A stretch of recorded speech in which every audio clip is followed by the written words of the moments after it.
Vice President, Professor Yemi Osinbajo, is technically Nigeria's Minister for the Economy, and he's been traveling recently cross-country. Of course, he does most of his travels around the country, trying to rev up the country's economy transformative agenda under the Buhari's administration. So he's been doing a bit of crisscross in the country, opening up those hubs and meeting with innovators, young people, the old, everyone who's got his hands in technology, in engineering, in industries, everything else. So let's continue this conversation around the Buhari's administration's medium and small enterprises initiative over the last 3 years. Celestine Okeke from CEDI, still here in the studio with me.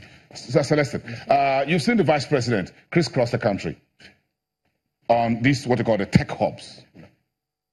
How does this look to you? I think it's coming a bit late, and I'm being very honest. It's coming a bit late. We have less than 8-9 months to election time, and these are policy-related issues. It's not something you do by fiat. You don't command the tech hub to. You can command the structure, the physical structure, but the infrastructure needed in it is not something you command by fiat. I'll tell you something. If it comes to tech, in the news a couple of days back, Google went to Ghana and launched artificial intelligence laboratory in Ghana.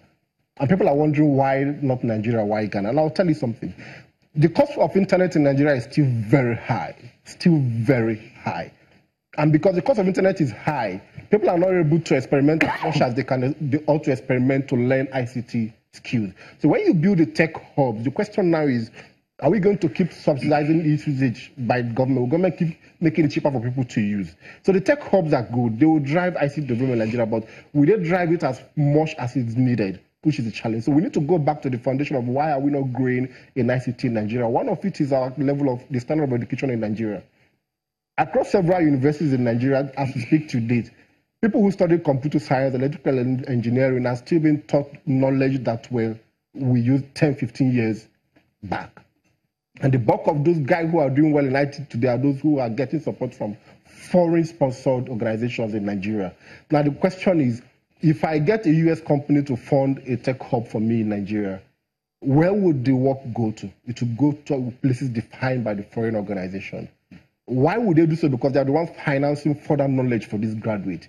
Those who have little knowledge outside of this foreign-sponsored organization are people who are able to, on their own, get this knowledge. So, technically speaking, may I just cut in there? So if we see Mark Zuckerberg here, Facebook, Google, the rest of them, they're not here for charity. Definitely not.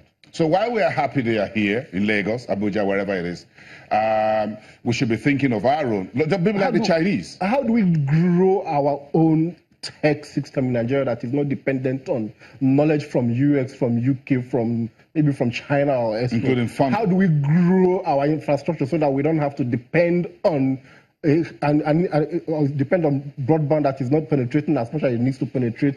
Cost of internet is going daily, is increasing daily. How do we take care of the fundamentals before we start building the tech hubs? I tell you, you will hardly find the kind of tech hubs we have today in places like India, the one we have in Nigeria.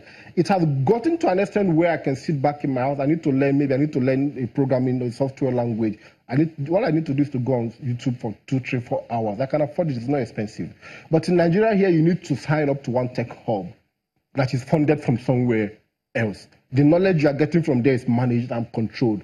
Most times you can't even work on your own because you're more like an employee to the tech hub. So we need to address the fundamentals, get back to the education, what our STEM, science, technology, engineering, and mathematics, rebuild the foundation. So a guy who is in his 100 level, 200 level in the university studying a science-related course should be able to take the basics of ICT and be able to on his own innovate things. Then government will then support somebody who is already doing something. But if the approach still remains to keep building this tech hub, that we're not addressing the supply side, where would the supply come from? How many of our graduates who study science-related courses can on their own think towards innovating in ICT without depending on getting some support from the established tech hubs? So government is doing well, but it needs to go back and address the issue of education. What's the level of education, especially for STEM? So I can, on my own, play around with the knowledge I've gotten.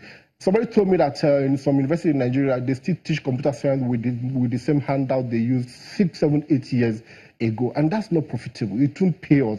We need to address why and what we need to do to get our science inclined students to begin to learn the new trends, or even look at what would the trend be in the next 5, 6, 7, 8 years before we then start building the tech hub. The tech hub is like the end. There is a means to that, and that means is to see that the education in Nigeria is turned around to be able to give us the basic knowledge. Then the cost for internet, we still need to come back and address cost for internet. Somebody said what it costs to stay on YouTube for 6 hours in India is what we pay to stay on YouTube for 20 minutes in Nigeria.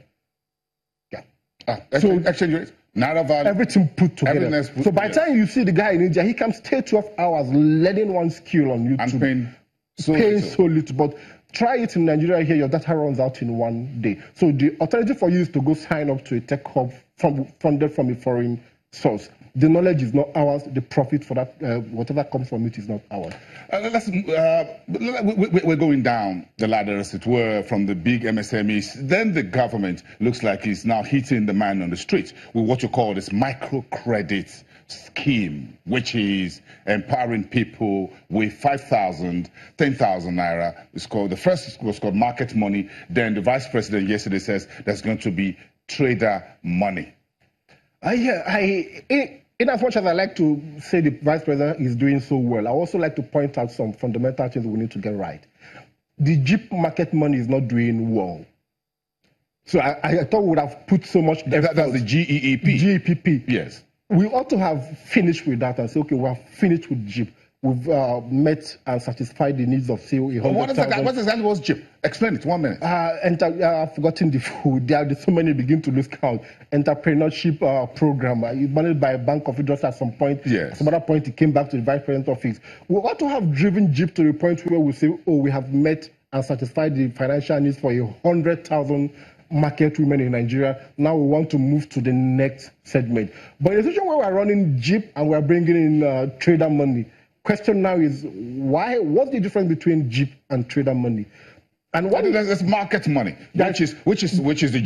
That's Jeep, the market money. Yes, the market money. Then this is traders' money. But of course, I don't. Maybe I will need you to tell me who's the market, who's the trader, and who's the market person. Oh, just a second.